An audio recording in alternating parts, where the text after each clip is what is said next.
The Air India P-Gate case gets curiouser and more dramatic with twists and turns in the tale every single day. Today, we will bring you exclusive details from the crew report on exactly what went down on that fateful flight from New York to New Delhi. I'm Barkha, you're with the Mojo Story. And as I said, there have been many new twists and turns in the Shankar Mishra case. The man accused of urinating on an elderly woman. He's in jail, he's in custody, he hasn't got bail so far.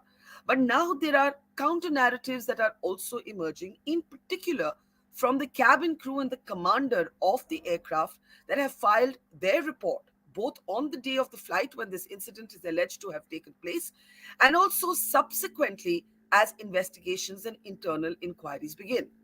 On this program today, we'll also be talking to Shankar Mishra's lawyer, Akshat Bajpai. He'll be joining us a little later in the program. But first, a Mojo Story exclusive. We have exclusive details of exactly how the cabin crew and the commander of the aircraft presented their version of events, exactly what happened, what did not happen, who was the witness, did he have a role to play in this issue hitting the headlines? And did the complainant herself remain consistent? This is, of course, through the eyes of the commander and the cabin crew. Now, let's start first with exclusive details of what one of the cabin crew, Neeta Kararia, actually said as part of an ongoing investigation. And let us bring up those details to start with. Now, according to this cabin crew member, the lady, she's talking about the complainant, was in fact shifted. Now, can we go back to the previous slide? Was in fact shifted to the business class seat, which was 12C. Remember that the complainant had said that she was not shifted to such a seat. The argument of the cabin crew is that she was shifted, even though, according to the cabin crew member, she neither asked for a change of seat nor an upgrade. Now let's shift to the next excerpt from this testimony, which is something we have exclusively accessed. Can we bring up the next slide? There. The guest seated at 8C, this is of course Shankar Mishra. The guest seated at 8C was subsequently woken up and confronted. According to this account by the cabin crew, Mr. Mishra was actually asleep at the time that the lady brought the crew's attention to the fact that he had allegedly urinated on her. What did he say? Mishra at first claimed to have no memory of the incident. Now, let's stay on this slide for just a moment. A lot of people have been challenging the cabin crew version, Mr. Mishra's claims of innocence, saying, why did he then apologize? Why did he then pay the compensation money? Why did he not say he didn't do it? Well, according to this cabin crew account, Mishra did initially say that he had no memory of this incident at all. He went on to tell the cabin crew member, if you bring up the next slide, that the lady in question was old enough to be his mother. He said she's like his mother. He has a 2-year-old daughter, and he could not even imagine doing such a thing. But he proceeded to offer an unconditional apology and an offer for of compensation anyway. According to this account, the lady in question, the complainant, in fact said that since Mishra appeared to be quote unquote a decent man, she did not press or she did not want to press charges. Now, she clearly changed her mind about this subsequently, which of course she's allowed to do. But this is a very critical testimony that I think is going to come under major discussion. All right. We also have an account from another cabin crew member. This is Miss Ruby Singh, and we're going to bring that up for you in just a moment. This testimony was in fact filed on the very day right after the flight, right after this entire sort of controversy had erupted but hadn't come yet into the public domain. This says that the lady in 9A. Now, remember also, this is important. The complainant is seated in 9A, which is a window seat. The accused is seated in 8C, which is behind. And, there's a passenger in between them, and we'll come to that in also a moment. But according to Miss Ruby Singh, the lady in 9A came to the galley and informed us that she was wet. Let's move on to the next slide. According to this account from Miss Ruby Singh, actually, the lady then started to take off her clothes in the galley itself. We requested her, this is the cabin crew member Ruby Singh talking, to use the toilet. Then, of course, Ruby Singh, in her very detailed testimony that we have accessed in this exclusive report, says that we helped her change her clothes, we gave her a sort of a new night suit kit, slippers, and so on. And then she says she went to her seat and thoroughly cleaned and sanitized it. This is again important because the complainant has said that there was no help at all from the crew. In fact, Ruby Singh uses strong words saying that after the complainant claimed that she had not received compensation that Shankar Mishra and she had agreed to of $200, but Mr. Mishra showed proof that this compensation had been given, the crew members began to doubt what was the exact intent of the complaint. Now let's move to the mystery passenger. The mystery passenger, who was the person sitting next to the complainant. The complainant is sitting in a window seat. There's obviously a person sitting next to her in the aisle row. There's a lot of debate going on over how the person in the aisle row has not said anything. Won't the urine have fallen on her? I mean, it's kind of gross to even discuss this in such details, but the only way to establish the truth of what happened and what didn't happen is to actually remember that there's another passenger who should have logically also been actually under the line of fire, so to speak. Can we go back to the previous slide? We now have a name for this passenger. It's Ira Banerjee, and there's a very short statement by her as part of the crew report. And she doesn't complain. She doesn't say that the urine fell on her. She doesn't say that she witnessed this event happening. She simply testifies that the crew did come and actually clean the bag and the seat and put a new blanket. This is the co-passenger sitting next to the complainant. Finally, the role of Sugata Bhattacharjee, the America-based doctor who actually filed a complaint while on board, who has given several interviews, including to us. There's a very different perspective actually coming from the commander of the plane himself in this crew report, where he alleges that Dr. Bhattacharjee inquired about a first-class upgrade on boarding the flight and was then informed that there is no upgrade policy that is available. If we move to the next slide, you will see this is well before this incident actually takes place. The crew report says that he was politely told that Air India has a no upgrade policy to first class. Then Dr. Sugata Bhattacharjee, of course, meets the complainant by his own account later in the galley when this has already happened. So he hasn't actually seen this happening. He meets her right afterwards. And then, if we can move to the next slide, the crew report actually says that as soon as he got aware of the incident, he became upset and agitated. And finally, the crew report ends with saying that since he also had, I'm saying also because he says Shankar Mishra had had 4 drinks. The crew report says since he had had a couple of drinks, the possibility of him being high cannot be ruled out. Now, these are twists and turns that, of course, I'm sure Mr. Mishra's lawyers would already be sort of arguing in court as they argue his innocence. But we haven't yet publicly heard on record from his lawyers. So after this Mojo Story exclusive, let's bring up our newsmaker today. We're joined by Akshat Bajpai. Mr. Bajpai is the lawyer for Shankar Mishra. It's good to see you, Akshat. And let me start by asking you, there's been a lot of questions raised about your sudden claim on behalf of your client that he did not do this at all. That in fact it was the lady's own alleged incontinence that she basically wet herself. That's what you've now said in court. Every single person wants to know, why did he then apologize? Why did he then offer to pay compensation? Of course, we now have access testimony. I'm not sure how freely you will be able to talk about it, where it seems that he did deny it initially. But even so, if I'm being accused of urinating on somebody and I haven't done it, why would I apologize? Why would I offer compensation? Akshat. Ma'am, that's a very important question vis-a-vis my apology and the compensation aspect. And unfortunately, the media has given it an altogether different narrative from what the true facts are. The true facts, as emerged from this particular report that has been accessed by you, uh, clearly show that I was woken up from sleep. And this is 5 hours into the flight. Now, when I was woken up from sleep, and I was told about this particular alleged incident, I was in absolute shock, disbelief, and I denied it. However, Yeah. ma'am, you would appreciate that 30,000 feet above, when this kind of a pressure is there, that such an allegation has been put on you, what options do I have at that point of time? I'm not before a court of law.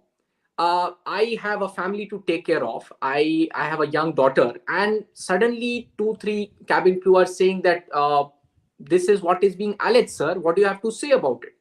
So in that kind of a pressure situation, I absolutely had no other option but to apologize, and also pay according to the demand so made by the complainant victim.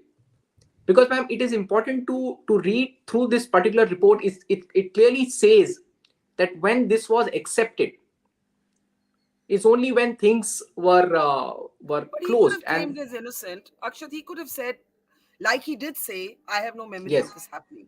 He could have right. just stuck to that, right? He could have just stuck to that. Why didn't he stick to it? Ma'am, that is the kind of a pressure that was built at that point of time. And looking at the age of the lady, he just didn't want it to overcomplicate it. He apologized in all sincerity. Ma'am, it's extremely unfortunate that a man's good behavior, his bona fide conduct, is being misconstrued as an admission of guilt. This is by no stretch of imagination an admission of guilt. He was sleeping. Cabin crew told him that, sir, this is what the lady is alleging. He denied. He was in disbelief and shock. He said that, ma'am, I can't even imagine doing something like this. I have a 2-year-old daughter, and I've done nothing like this in my entire life. So in that kind of a situation, the very precarious position he was put into, he had no other option than to apologize and then to pay according to what was agreed to. Man, you would also appreciate that this particular report also says that $200 was so agreed. Now, ma'am, Mhm. Shankar Mishra being an Indian national, uh, dollar is not would not be part of his vocabulary. This certainly would have, in all probability, come from the complainant in dollar form, which he agreed to pay. Hmm. So I really don't see how the media has run this into saying that I have apologized and I have admitted my guilt. That is absolutely not the truth. You need to see in what situation, in what But context was it paid. WhatsApp messages that even your legal team has summarized and released into the public domain later also make him seem very regretful. The complainant says, well, since you were so regretful, since you were so upset, I decided to not proceed, but my son-in-law and daughter are very upset. So I guess I'm just a little perplexed that, you say he did not want to overcomplicate matters, but I mean, an innocent man wouldn't confess to a crime he hasn't committed. Ma'am, the matter is still under investigation. I would Yeah. just say that this would not qualify as an admission by the law. I would just restrict myself Explain to that. say, Explain that. Explain that. ma'am, this is not an admission. This is really not an admission. And by criminal law standards, if you look at Article 20, Clause 3 of the Constitution, that is right against self-incrimination. So this has very little relevance as far as construing it to be an admission on the part of the accused. And I've already explained you, ma'am, under what context and in a bona fide manner I was in that difficult situation where I have made that payment. Hmm. Tell me this. You have since, when I say you, you and Shankar Mishra have alleged that the complainant actually wet herself. You have spoken about urinary incontinence. You have spoken about Kathak dancers, which has caused a lot of memes and jokes, and everybody's holding their heads saying, how has Kathak dance even entered the proceedings? This seems like many would argue an afterthought, Akshat, right? How did you all come up with this theory that the lady wet herself? How did you link this to Kathak dance? And isn't this again, many would say, clutching at straws? Ma'am, firstly, this is not a theory. Secondly, I got very limited time and chance to speak to my client. So I represented my client before the internal committee on the 4th, and on the 6th night he was under arrest. Subsequently, ma'am, on the 13th I got a chance to do a legal interview with him, Yeah. and we spoke to him for about 5-7 minutes. We learnt about new facts, and ma'am, you would appreciate that we as lawyers are not medically trained practitioners. Our knowledge of medical science is limited. Once we learn about the complainant, once we, ma'am, objectively we certainly know that the complainant is 70 year plus. Objectively we have learned about her antecedents as a veteran Bharatnatyam dancer.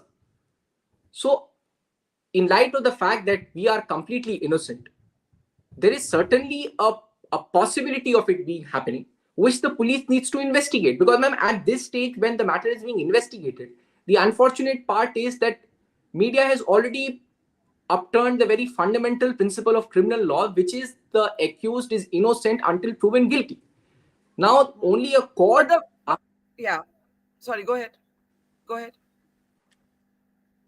Yes, ma'am. Ma'am, only a court, after looking at the entire evidence, after the cross examination of the witnesses, can pronounce on the guilt of the accused. It is premature and extremely unfortunate, ma'am, that a man's entire life has been ruined by this one sided coverage. And, ma'am, as you are now clearly pointing out, that there is an alternate story. The gentleman who came on all television channels, and he was identified as an eyewitness. He's not an eyewitness. He has not even seen the particular alleged act. So, and moreover, ma'am, this is extremely important for you to observe, that this is not an ordinary 8A passenger. He's a qualified doctor. He very well knows, by medical science and by his understanding of medical legal issues, that who is a primary witness. If he is not a primary witness, then there was no reason for him to just splash himself across all the media channels and just give a one-sided narration. Okay. He's not seen the incident. Now, hang on. Since you've brought him up, I think it's Please, ma'am. only fair, because, and we're also seeing what the cabin crew and the commander's report said on him. I think it's only fair that we play out an excerpt of what he's alleging, and I'll give you every opportunity to respond to that. Because you say he's not a primary witness. So why did he insinuate himself into the story? And he says he met this very quiet lady who'd been victimized and he wanted to help her. I'll just play a short clip, Akshat, of that interview, and I'll get you to respond. This is Sugata Bhattacharjee, the American-based doctor who has, in a way, been the only passenger on board who has spoken out publicly. And this is what he said. He's sitting right next to you. He's sitting right next Exactly, to you. exactly. I'm in So, 8A. He is 8C, right next to me. So okay. I go to the lavatory to use that, and then as I'm in the galley, I was trying to. They leave waters for you. I was drinking water. I see this lady coming in, and I thought she had spilled water or something. She had come to get, and she's a very quiet lady. She's a very decent, quiet lady, and maybe part of the reason why the whole aircraft was not aware of what was happening was there was no shouting or screaming. She said, "Look what he has done," and then we realized, because when we went close to her, her clothes, we could smell it. Her clothes were smelling, and even the bag which had her passport and other stuff, she brought that. There was smelling of urine. So he has said that she was smelling of urine, she was drenched in urine. He also has said that Shankar Mishra had 4 whiskeys, and he said to Shugata sitting next to him, Akshat, bro, I think I'm in trouble.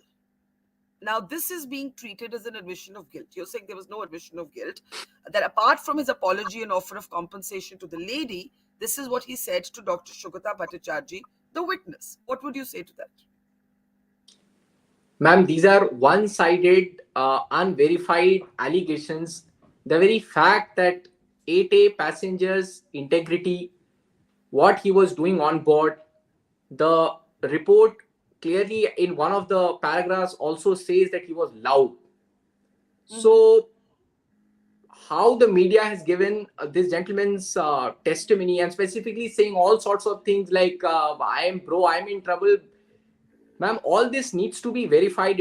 The matter is under investigation. If at all he has anything to say and tell, he can tell the police, and accordingly the honorable court can adjudicate upon the issue. Yeah, I want to just again remind our audience what the crew report says. Here is Shankar Mishra's Legal team is definitely, I imagine, going to pick on this. This is from the commander's report that Dr. Sugata Bhattacharjee inquired about a first class upgrade on boarding. We will try and get his response to this as well. He was informed of a no upgrade policy. The commander's report then goes on to say, as soon as he got aware of the incident, now he's talking about the urination allegation. He became upset and agitated. You just heard Dr. Sugata saying he met the complainant in the galley, and she was a very quiet woman, which is why nobody else got to know. And then it says the possibility of him being high cannot be ruled out. Now, when we come to alcohol consumption, I must ask you straight away, Akshat, could it be that your client said that he had no memory of what had happened because he was inebriated or drunk? The fact is that you have Shugata saying he had 4 whiskeys. This will be easily verified from an investigation how many drinks he had. Drinking per se, of course, does not prove one thing or the other. But if he was out of his senses, he will not remember, which means even his claims of innocence could be considered suspect. So, was your client drunk? Ma'am, it's too premature for me to comment on it. I have only got a very limited chance to interact with my client. Mm. And from what we have interacted with him, he is innocent, and we will accordingly put our case before the honorable court. One, Notwithstanding to whatever statements and unverified allegations are being played by the passenger at 8A, whose integrity, whose conduct on the aircraft itself is under suspicion, which requires further scrutiny by the DGC and Air India. you're saying the man claiming to be the witness in the case is actually somebody who also should be investigated. Ma'am, the report clearly says that he's loud, and he's certainly not a witness, as he himself has said that I have not seen the incident. So I don't know how the media has started painting him as a witness and as a great savior on the aircraft. Yeah. So here's my question, and it's a commonsensical question, Akshat, and not a legal one. Let's say this lady, let's say for a moment that your argument is correct, and indeed this lady wet herself. For a moment, why would she pick Shankar Mishra of all of the people on the plane to say this is what he did to me? She doesn't know him. They don't know each other. They have no history of vengeance or tension. You know, the court will ask you this. So I'm just preempting it and asking you that why would she pick this gentleman of all the people on the plane? Ma'am, it's for the complainant to answer this question. I can't answer it on behalf of the complainant. I really don't think I'm in a position to tell that why was I picked on. Yeah, but on what basis are you going to be able to establish Mr. Mishra's innocence? That is what you're concerned with, right? So on what basis are you going to be able to, one is of course you're questioning the witness. Let me bring up one other thing that a lot of people have spoken about. Who was the passenger sitting next to the complainant? We now have accessed the crew report, and we can bring up Miss Ela Banerjee's testimony. It's a very short testimony, very very short, Akshat. It doesn't say anything. It doesn't say whether she was also impacted by the act of alleged urination. It only says that the Air India crew did come and clean the seat, and it says that a new blanket was placed. They have cleaned this bag and the seat. They put a new blanket. That's all she says. A lot of people are raising questions now about the 9A8C mechanics, and the fact that this passenger sitting next to the complainant has not said anything. What do you say on that? Ma'am, certainly it is unambiguous and absolutely clear by the record that the elderly lady sitting on 9C has not filed any complaint. Hmm. And it defies logic, as you just pointed out, that how could somebody standing at the gallery do something as is being alleged. It's not possible for this to have happened. 9C should have been the primary victim, so to say. But Yeah, from the record that is emerging is that 9C has not at all been affected, and it is yeah, only 9A which has suffered this unfortunate yeah. incident. So when you say 9C, you're of course talking about the complainant being in a window seat, the lady, she was also a lady in 9C being her co-passenger, therefore closer to the aisle, And the point you're making is that how is it that she hasn't said anything much at all? She's certainly not complained. That's So, exactly so what let, I'm saying, ma'am. yeah. So let me ask you finally. You said you've got very little time with Mr. Mishra. Does he regret having given the compensation? Does he regret having apologized? Because everybody is going to look at that, even though legally you're saying it's not an admission of guilt, and saying, "Bhai, क्यों किया फिर? Innocent थे तो क्यों बोला कि sorry?" Ma'am, as far as the guilt factor is concerned, we can just wait for the charge sheet to be filed. We'll get our chance to present our defense before the honorable court, and in the due course, we would know about the actual commission of the offense or not. So it's kind of premature to be speculating on this guilt aspect. Okay, finally, my last question to you. What will be the central point of your defense for your client, who is today perhaps one of the most vilified uh, people in, his whole life, as you said, is ruined. He's lost his job. He's been the subject of memes. Now a lot of these counter narratives have come from the cabin crew and the commander's report. Um, what is going to be the core point of your defense in court? Ma'am, again, it might sound repetitive, but our defense would be in terms of how the charge sheet will look like. So we'll have to just wait for the charge sheet, because as of now, ma'am, we just have the FIR and these reports which are now coming out, which were not there when this initial complaint was put across the media, and it seemed like a very abhorrent incident, and my Yeah. client was subjected to an unfortunate media trial. So Hmm. as these new evidences and facts are being learned by media, uh, possibly this entire allegation, as with this specific fact, ma'am, that you just brought out Yeah. about 9A, 9C, and 8C, I think that's an important point which the trial will have to adjudicate on. Well, as they say, truth is often stranger than fiction. This is one of perhaps the most bizarre cases that the country has had to debate, but everyone is entitled to a fair and just trial, a fair and just process, a due process. And that, of course, includes Mr. Mishra. Akshat, I think as a young lawyer, this is going to be a challenging and really sort of tricky case. Good luck to you. There are going to be many questions coming your way. Thank you for going on record and taking some of those tough questions. And of course, we'll keep following the story. Thank you for talking to us, Akshat. Thank you so much, ma'am. Thank you. It's great to see you here. Thank you for watching our work. If you haven't subscribed yet, don't forget to click the bell icon and subscribe to Mojo Story and support independent, robust journalism.